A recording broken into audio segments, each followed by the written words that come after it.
وبارك وسلم تسليما كثيرا كثيرا. أما بعد فقد قال الله تعالى في كلامه المجيد وفي فرقانه الحميد: أعوذ بالله من الشيطان الرجيم. بسم الله الرحمن الرحيم.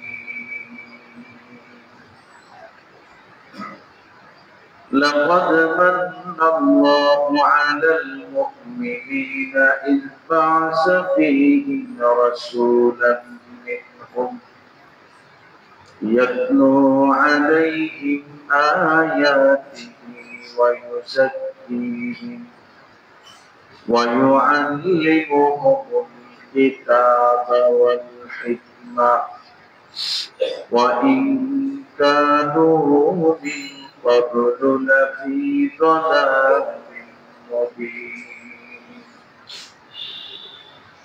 وقال النبي صلى الله عليه وسلم: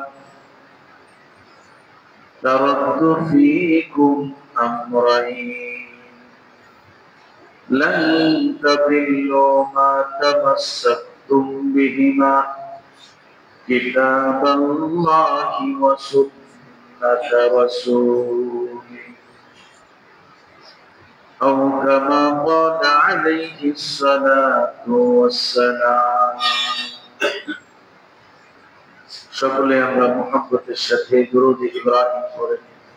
আল্লাহুম্মা সাল্লি আলা মুহাম্মাদ ওয়া আলা আলি মুহাম্মাদ কামা সাল্লাইতা আলা ইব্রাহিম ওয়া আলা আলি ইব্রাহিম ইন্নাকা হামিদুম মাজিদ।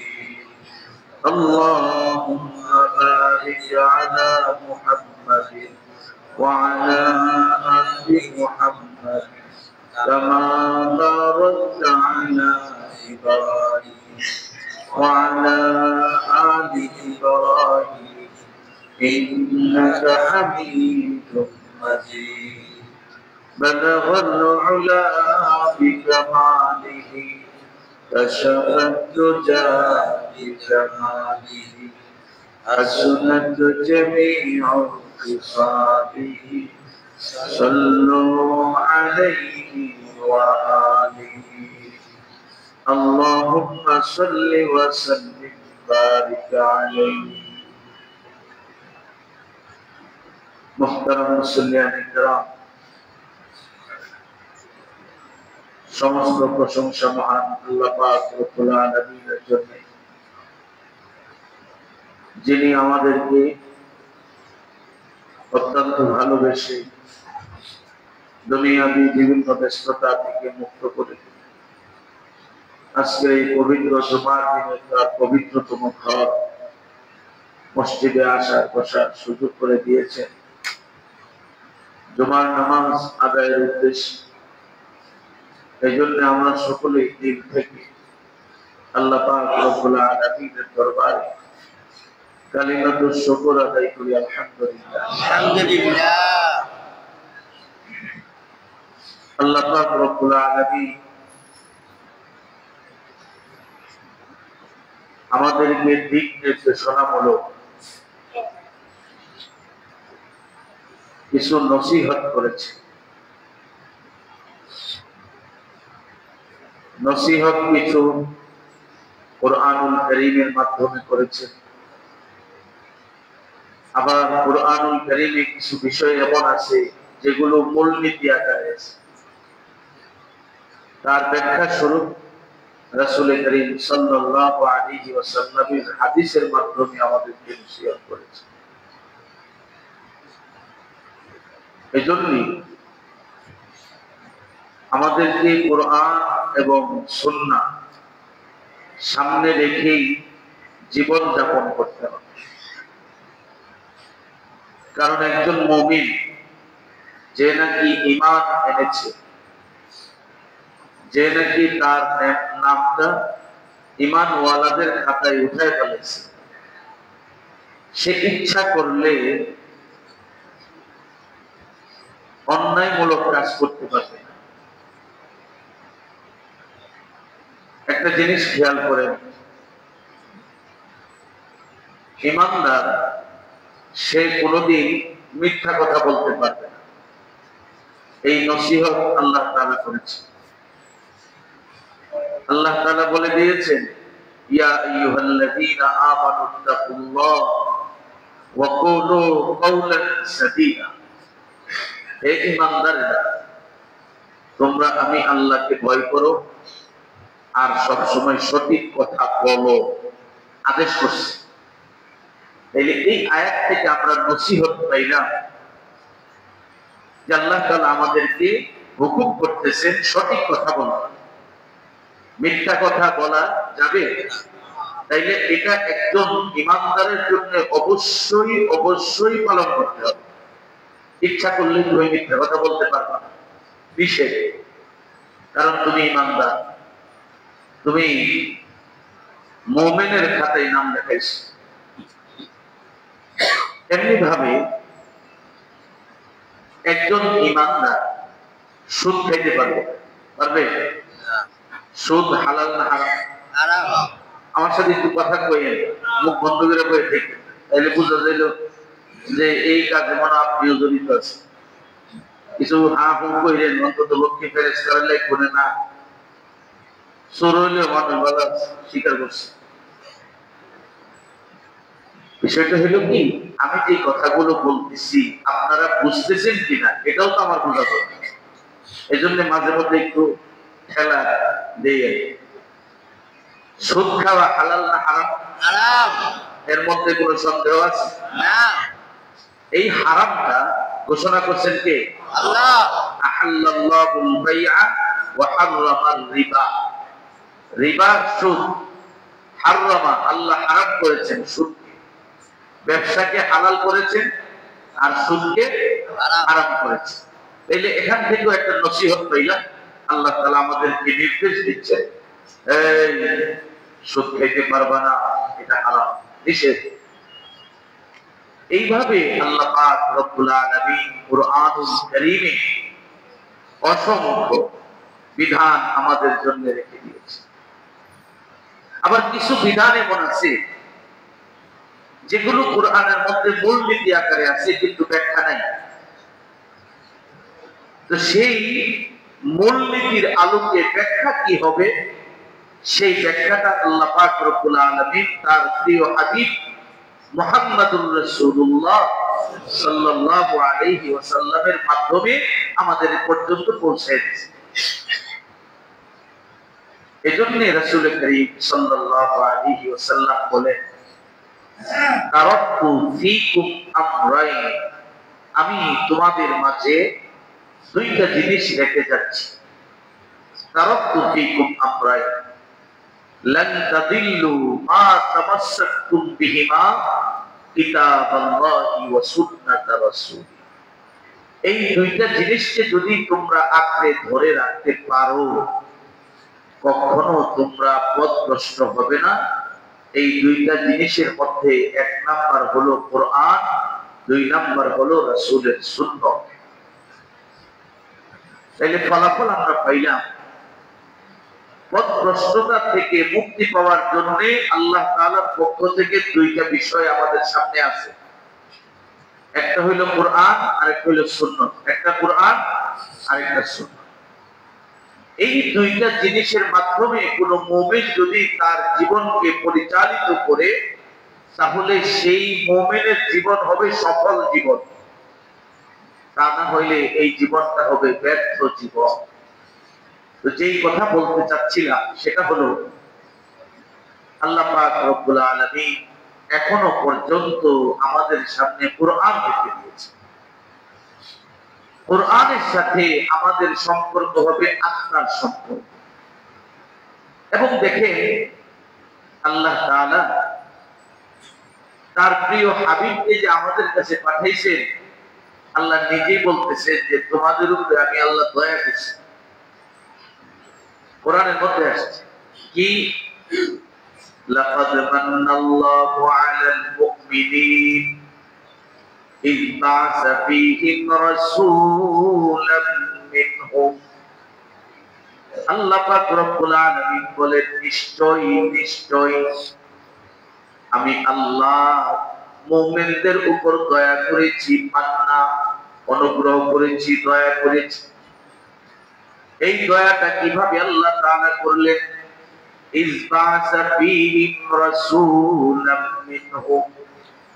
আল্লাহ তাআলা নিজেই বলতেছেন দয়াটা এইভাবেই করলাম যে আমি মুমিনদের মধ্য থেকে রাসূল পাঠাইছি। সুবহানাল্লাহ। রাসূল সাল্লাল্লাহু আলাইহি ওয়াসাল্লাম কি আল্লাহ তাআলা মানুষের মধ্যেই পাঠাইছেন। মানে যদি জিন জাতি থেকে সৃষ্টি করে পাঠাইতেন তাহলে আমরা মানুষের ভয় পেয়ে যেতাম, ধারে কাছেও যেতাম।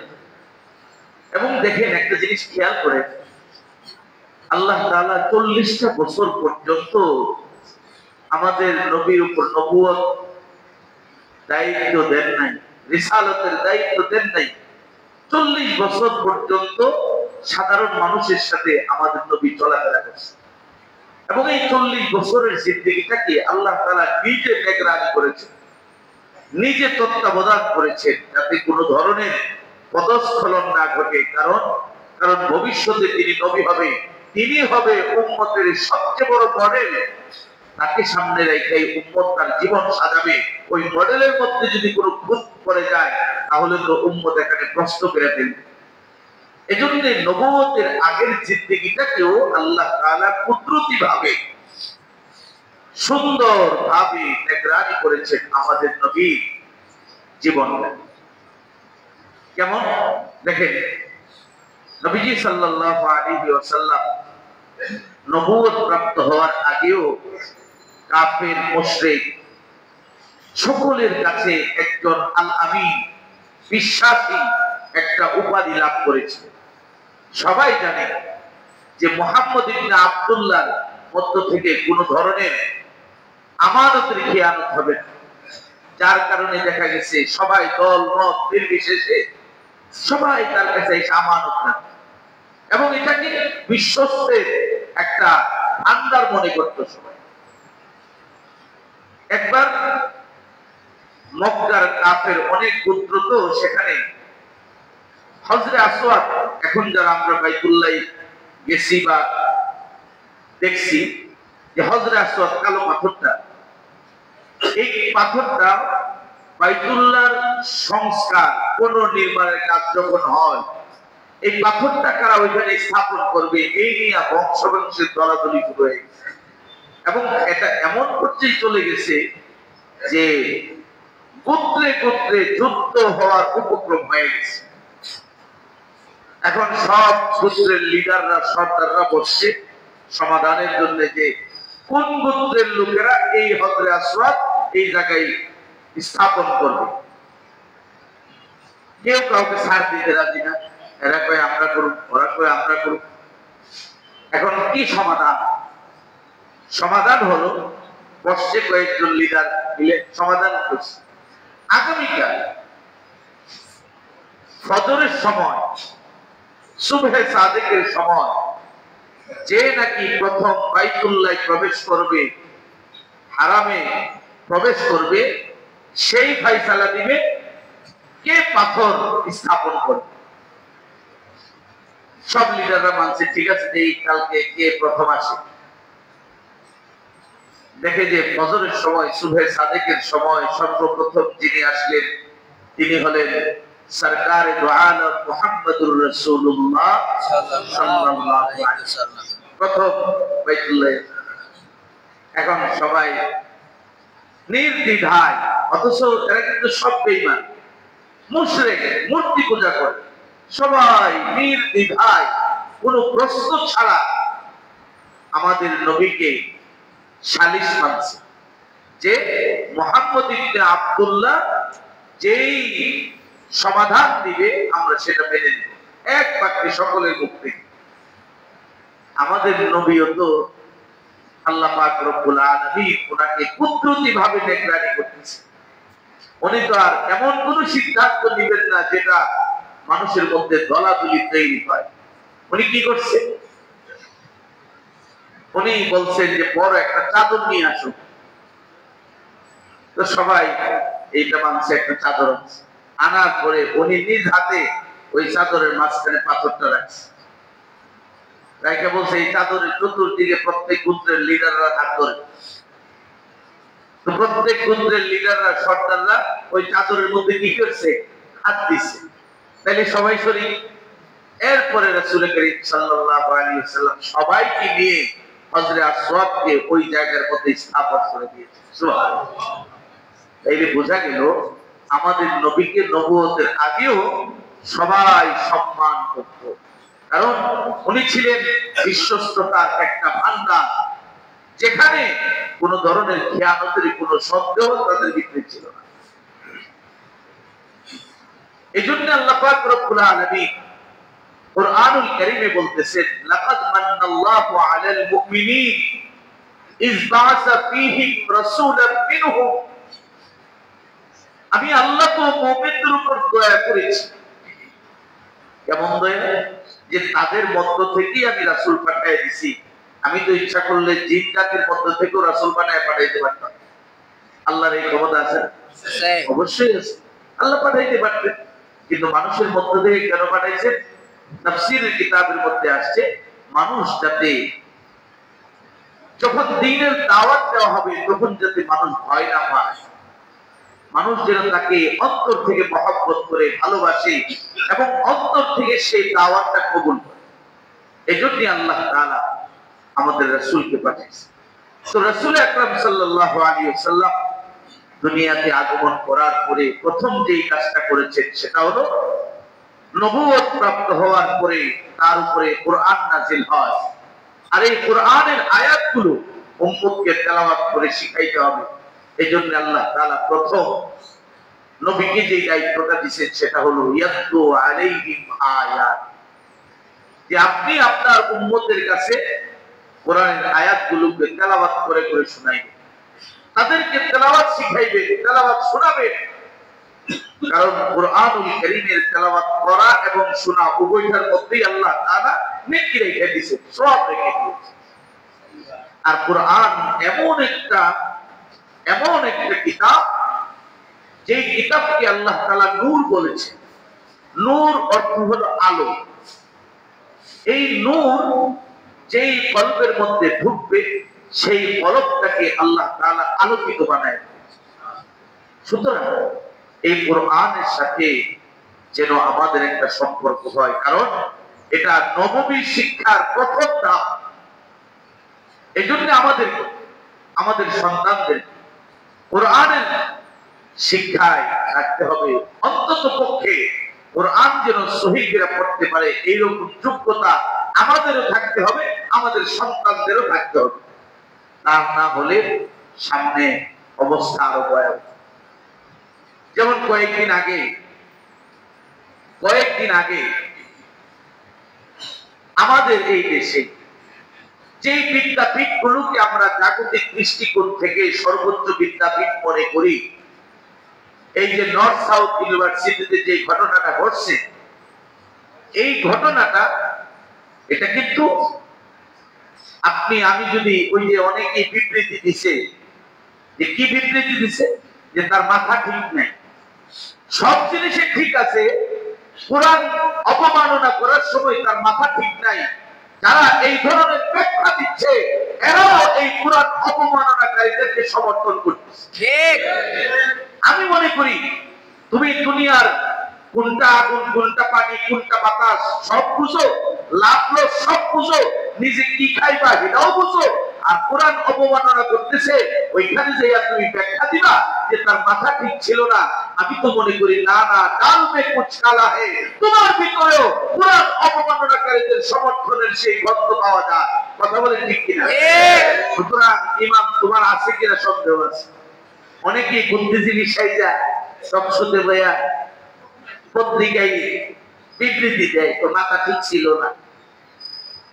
আফসোস এই জাতির আফসোস। 90 থেকে 92 মুসলমানের দেশে এই কুলাঙ্গার কোরআনকে অপমান করে এখনো জমিনের মধ্যে সুস্থ আছে। এটা আল্লাহ পাকই ভালো জানে। যদি আজকে তাকে প্রকাশ্যে এর শাস্তি তার উপর প্রয়োগ করা হতো, এই বাংলার জমিনে কোন কুলাঙ্গার কোরআনকে অপমান করার কোনদিন সাহস পাইত না। কিন্তু আফসোস, মুসলমানের দেশে বাস করি, এই ধরনের কোন আইন করতে পারে না। আমার নবীকে নিয়ে অনেক সময় কটূক্তি করে। কেন? আমি তো তোমাদের কোনো কিছুকে আমরা কটূক্তি করি না। আমরা বলি যে মূর্তি পূজা এটা শিরক, এটা আমরা বলি কারণ কোরআনের মাধ্যমে আমরা এটা জানছি।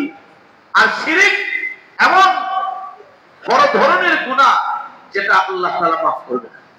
কারণ আপনি আল্লাহর সমকক্ষ নিয়ে আল্লাহকে আপনি সিজদা দেন, আর আপনি মূর্তি, হাতে বানানো মূর্তিকে সিজদা দিবেন, এটা একজন মুসলমান হয়ে মানতে পারে না। আর আল্লাহ কিভাবে এটা মানবে? দেখেন, আজকে আপনাদেরকে একটা কথা বলি।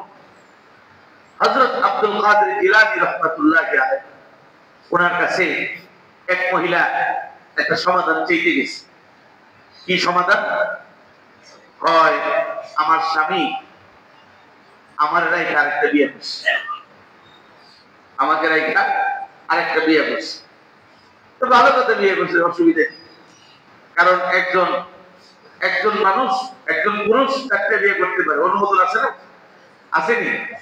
4টা বিয়ে করতে অসুবিধা কি? তুমি তোমার স্বামী আর একটা বিয়ে করছে, এটা তো ভালো কথা। না, আমার আর জায়গায় প্রশ্ন আছে। ও আমাকে তো আল্লাহ তাআলা অনেক রূপ সৌন্দর্য দিছে, এই সৌন্দর্য দেখেও সে আরেকটা মেয়ের প্রতি আকৃষ্ট হয়েছে, এটাই আমার প্রশ্ন। এটা প্রয়োগ করছে কি? সে তার হিজাবটা খুলছে, মানে তার সৌন্দর্য যে কত বেশি এটা দেখানোর জন্য হুজুরের সামনে চেহারাটা খুলছে। খোলার সাথে সাথে আব্দুল কাদের জিলানী রাহমাতুল্লাহ আলাইহি উনি বেহুশ হয়ে পড়ে গেছে। এখন শাগরেদরা ধরছে, কি ঘটনা? হুজুর আপনি বেহুশ হয়ে গেলেন। তখন ওনার হুঁশ আসার পরে উনি বলতেছে, আরে সামান্য একটা মহিলা, সামান্য একটা মাখলুক, আল্লাহর সৃষ্টি, সে তার সমকক্ষ সতীকে সহ্য করতে পারতেছে না। যিনি খালেক, যিনি আসমানের মালিক, তার সমকক্ষ কেউ যদি দাবি করে, তিনি কিভাবে সহ্য করেন? ওই অনুভূতির কারণে আমি আব্দুল কাদের জিলানী বেহুশ হয়ে পড়েছি। চিন্তা করেন বিষয়টা। ওই সামান্য একটা মহিলা, সে তার সতীকে সহ্য করতে পারতেছে না। তো যিনি খালেক, যিনি আমাকে বানাইলেন, যিনি জমিন বানাইলেন, যিনি সব বানাইলেন, যিনি সবকিছু দিলেন, যার দেওয়া সবকিছু খায়া খায়া আজকে ওনার সাথেই নাফরমানি করতেছি, ওনার সমকক্ষ দাঁড় করে পূজা করতেছি, উনি কিভাবে সহ্য করতেছে? এই চিন্তা যখন আমার মাথায় ঢুকে গেছে, আমি তো কিছুই বুঝতেছি না, আমি বেহুশ হয়ে গেছি। এখন চিন্তা করে দেখেন আল্লাহ তাআলা কিভাবে শিরকের মতো গুনাহ মাফ করবে। আমরা বলি যে আল্লাহর সাথে শিরক করা সম্পূর্ণ হারাম, এটা নিষেধ। যে শিরক করবে সে মুশরিক, এর মধ্যে কোনো সন্দেহ নাই। আবার শিরকের কাজে কেউ যদি সহযোগিতা করে সেও মুশরিক, এর মধ্যে কোনো সন্দেহ নাই, কোনো ব্যাখ্যা নেই। এখন আমি চিন্তা করা দরকার, আমি রাত্রে নামাজও পড়ি, আবার শিরকের সহযোগিতাও করি, তাইলে এই নামাজ আল্লাহ পর্যন্ত পৌঁছবে কিনা সন্দেহ আছে। এজন্য একটু সতর্ক থাকা। আজকে আমাদের দেশের মধ্যে কথায় আসে এগুলো, আমাদের দেশের মধ্যে দিন যত যাইতেছে, দিন যত যাচ্ছে, এক বছরের পরের বছরে দ্বিগুণ বেড়ে যায়। এই বছরের পূজা আমার মনে হয় গত বছরের থেকে আরো মিটার বাড়াই দিচ্ছে। কথা বলেন না কেন? আবার এটা কারা করতেছে? মুসলমানেরা। আপনি নিজেই বলতেছেন 92% মুসলমানের দেশ, আর অন্য ধর্মের আছে 8 লাখ। এখন আমি দেখি পূজার মধ্যে কয়টা হিন্দু সম্প্রদায়ের লোক যায়, মুসলমানের সন্তান যায় সেই জায়গায় খুব জাঁকজমকভাবে পূজা পালন করতেছে, খবর নেই, খবর নেই। আরে বাবা, এই ইমানটা যে কত দামি এখন টের পাইবে না। এই ইমানের জন্য মানুষ তার প্রাণটা দিয়ে দেয়, তারপরে ইমান ছাড়ে না। কারণ হাসরের ময়দানে এই ইমান যার থাকবে তার দাম বেশি, বেঈমানের কোনো দাম নেই। আজকে যারা বেঈমান, আজকে যারা ইমান হারা, তাদের সেদিন উপলব্ধি হবে যেদিন ইমানের দাম সবচেয়ে বেশি হবে আল্লাহর কাছে। এ মুসলমান ইমানদার, ভালো করে শুনে, আল্লাহ পাক রব্বুল আলামিন হাসরের কঠিন ময়দানে যখন ফয়সালা করে দিবেন, ফারিকুম ফিল জান্নাতি ওয়া ফারিকুম ফিস সাঈর, একদল জান্নাতি হবে আর একদল জাহান্নামী হবে।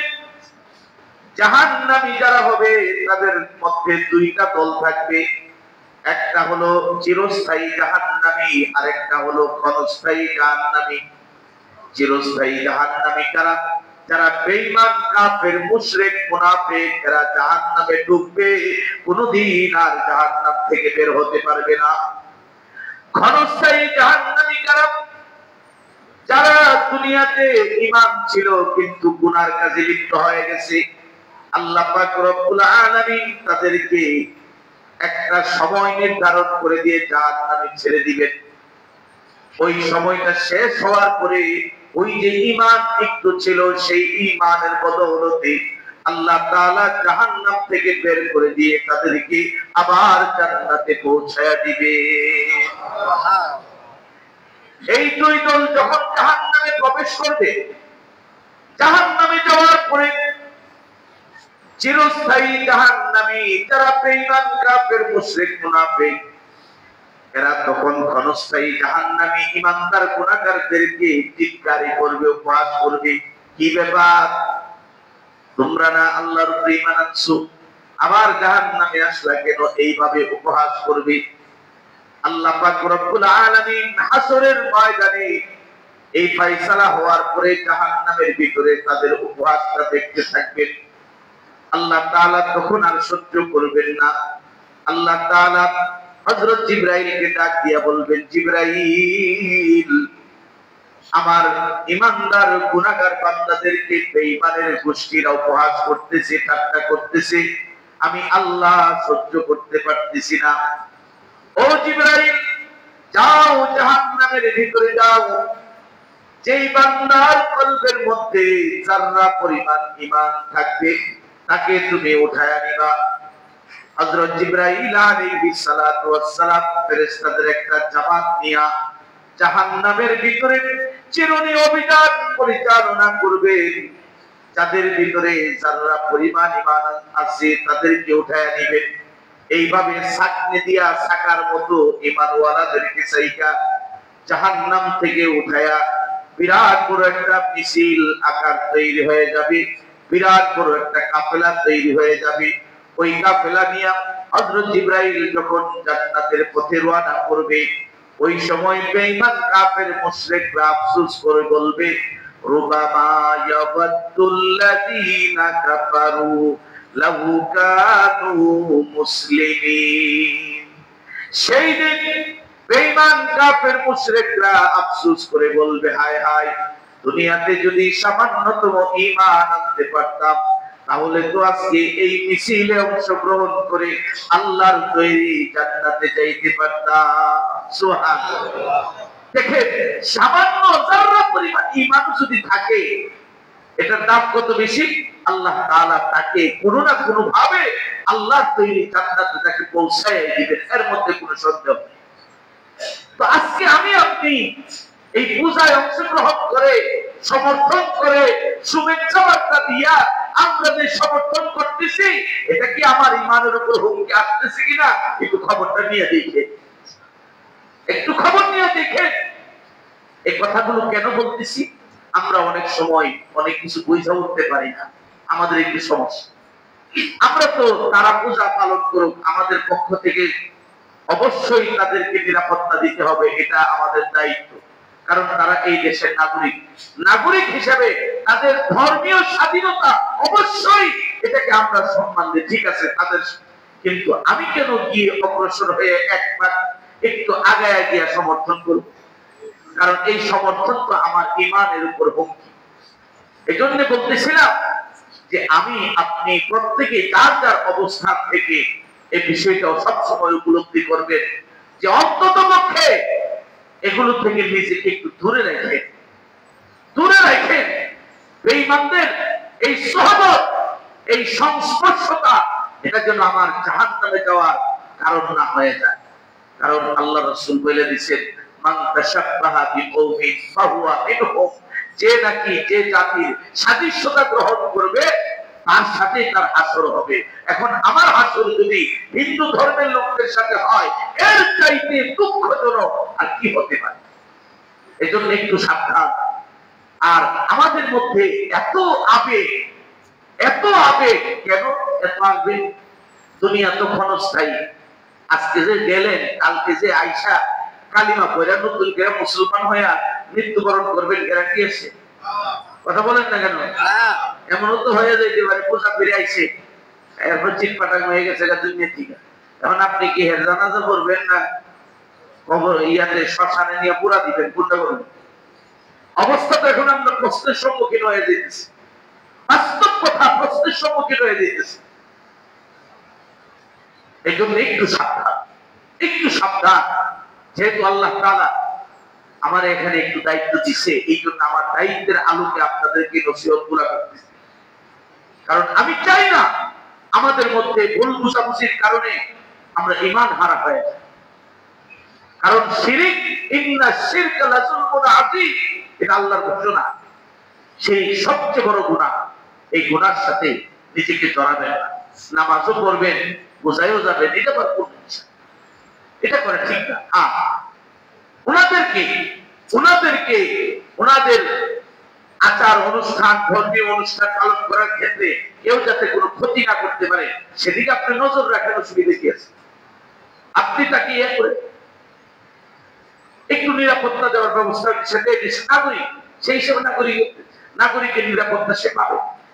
কিন্তু আপনি অংশগ্রহণ করবেন, আপনি অংশগ্রহণ করে সেখানে গিয়ে একদম কাঁধে কাঁধ মিলায়া, তাইলে কি হবে অবস্থাটা? গজব আসবে না রহমত আসবে? গজব আসবে।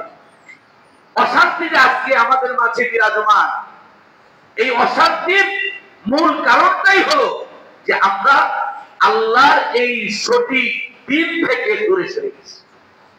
কারণ আপনাদের কাছে আমার প্রশ্ন, শান্তি দেওয়ার মালিক কে? আল্লাহ। আরেকটু আস্তে কর, আল্লাহ।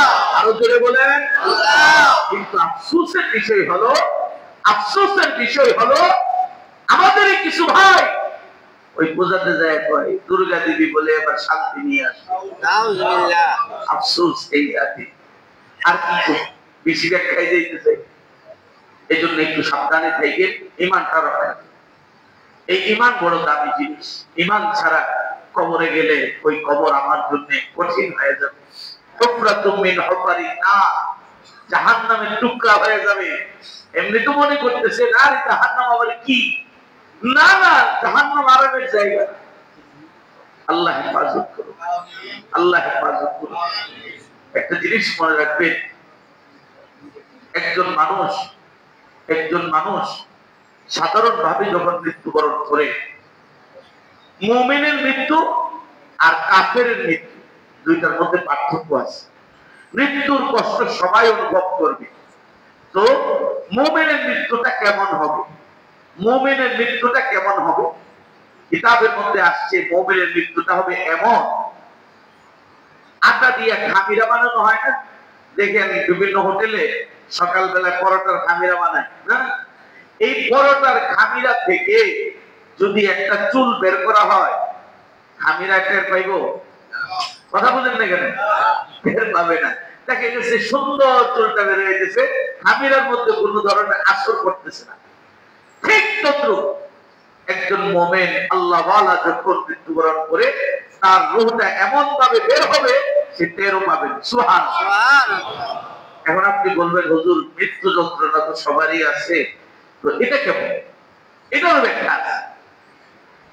যন্ত্রণা সবার আছে, কিন্তু মুমিন অনুভব করতে পারবে না। আল্লাহ তাআলা তার সামনে এমন দৃশ্য রাখবেন, যে দৃশ্যটা সে দেখবে আর তার ভিতরে যে মৃত্যু যন্ত্রণা শুরু হয়েছে সে সেটা উপলব্ধিও করতে পারবে না। সুবহানাল্লাহ। এখন এর দলিল কি? দলিল আছে। হযরত আসিয়া ফেরাউনের স্ত্রী। ফেরাউন ছিল সবচেয়ে বড় নাফরমান। সেই ফেরাউনের ঘরে তার বিবি আল্লাহর উপর ঈমান আনছে। তার উপর নির্যাতন শুরু হয়ে গেছে। নির্যাতন শুরু হয়ে গেছে। তাকে শুলিতে চড়ানো হয়েছে। বিরাট ঘটনা। শুলিতে চড়ানো হয়েছে। তার শরীর থেকে চামড়া এইভাবে খসানো হবে। তখন তিনি কি কইছেন আল্লাহ? وضرب الله مثلا للذين آمنوا امرأة فرعون। আল্লাহ পাক রব্বুল আলামিন আসিয়ার এই দৃশ্যটাকে কোরআনের আয়াতের মাধ্যমে বর্ণনা করতেছে। এর দুনিয়ার মানুষ, ফেরাউনের স্ত্রী আসিয়া আমি আল্লাহর জন্য নিজেকে উৎসর্গ করে দিয়েছে।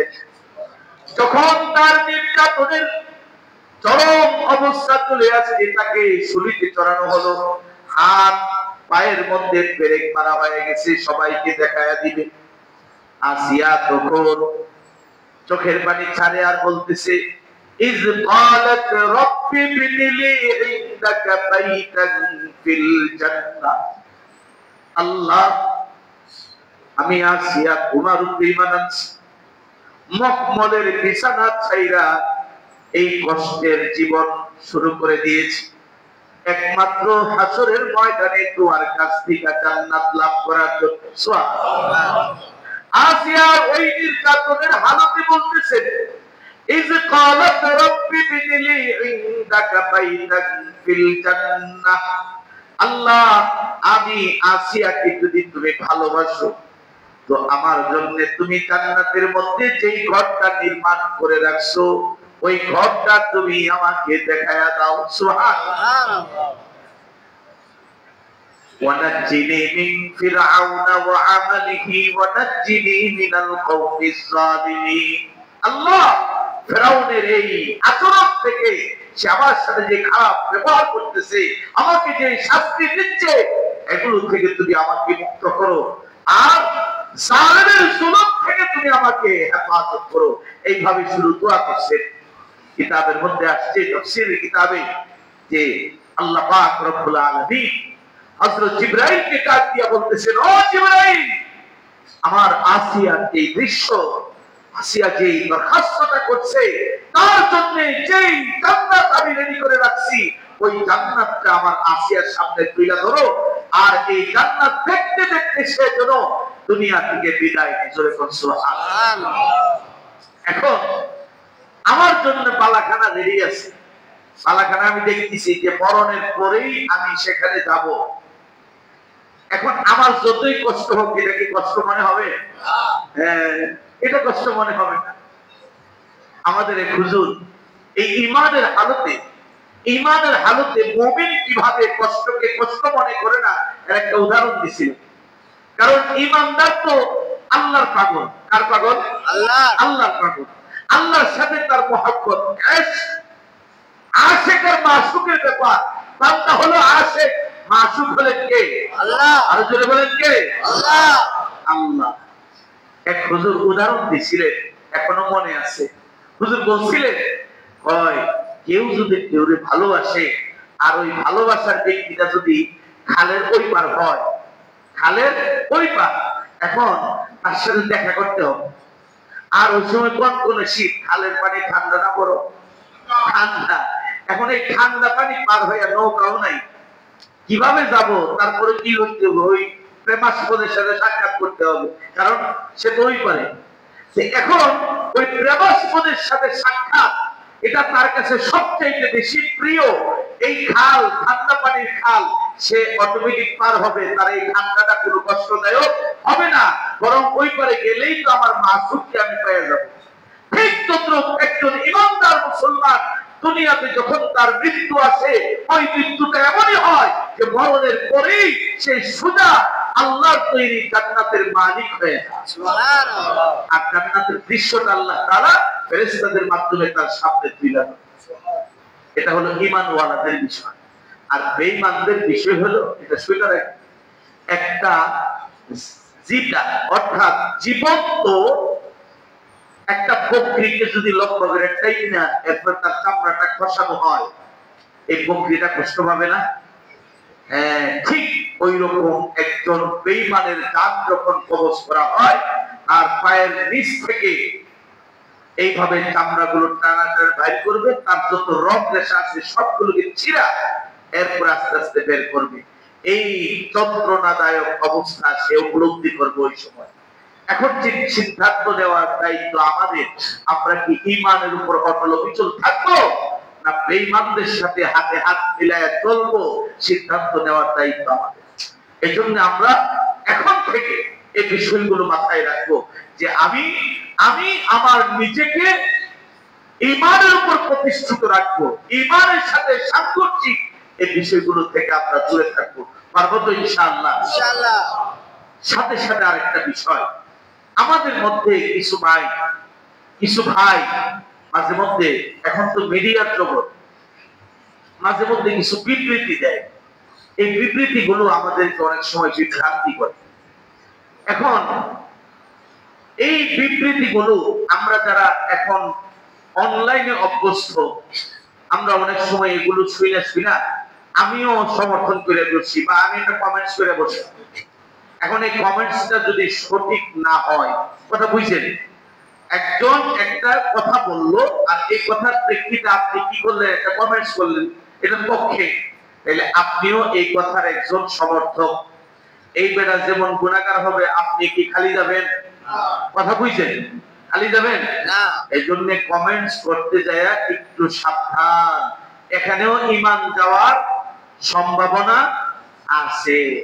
এই জন্য এই কথাগুলো কেন বলতেছি, গত কয়েকদিন আগে আমাদের এক ভাই হয়তো তার না বুঝার কারণে সেই রকম বইলা ফেলাইছে, আমরাও করছি কি অনেকে এটাকে সমর্থন জানাইতেছি।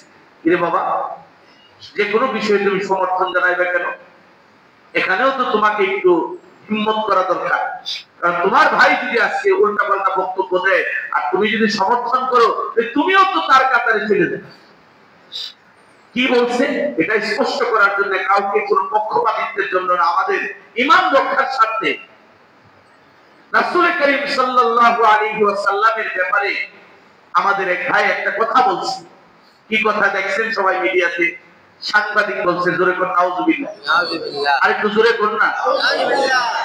রাসূলের শানে সাংবাদিক এই কথাটা কি সাজে? কথা বলেন।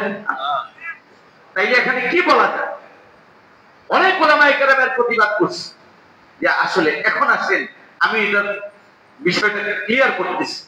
কোরআনের মধ্যে সূরাতুদ দুহার মধ্যে আসছে, সূরাতুদ দুহার মধ্যে আসছে ওয়া ওয়াজাদাকা দাল্লান ফাহাদা। দাল্লুন শব্দের অর্থ হইল পথভ্রষ্ট। দাল্লুন শব্দের অর্থ কি? পথভ্রষ্ট। এখন আপনি যদি এখানে যায় ওয়া ওয়াজাদাকা মানে তিনি মানে আল্লাহ, আল্লাহ আপনাকে পেয়েছেন, ওয়া ওয়াজাদাকা পেয়েছেন পথভ্রষ্ট, এটা কি রাসূলের সামনে যাবে? এই যাবে না। তাইলে এখানে অর্থটা কি হবে?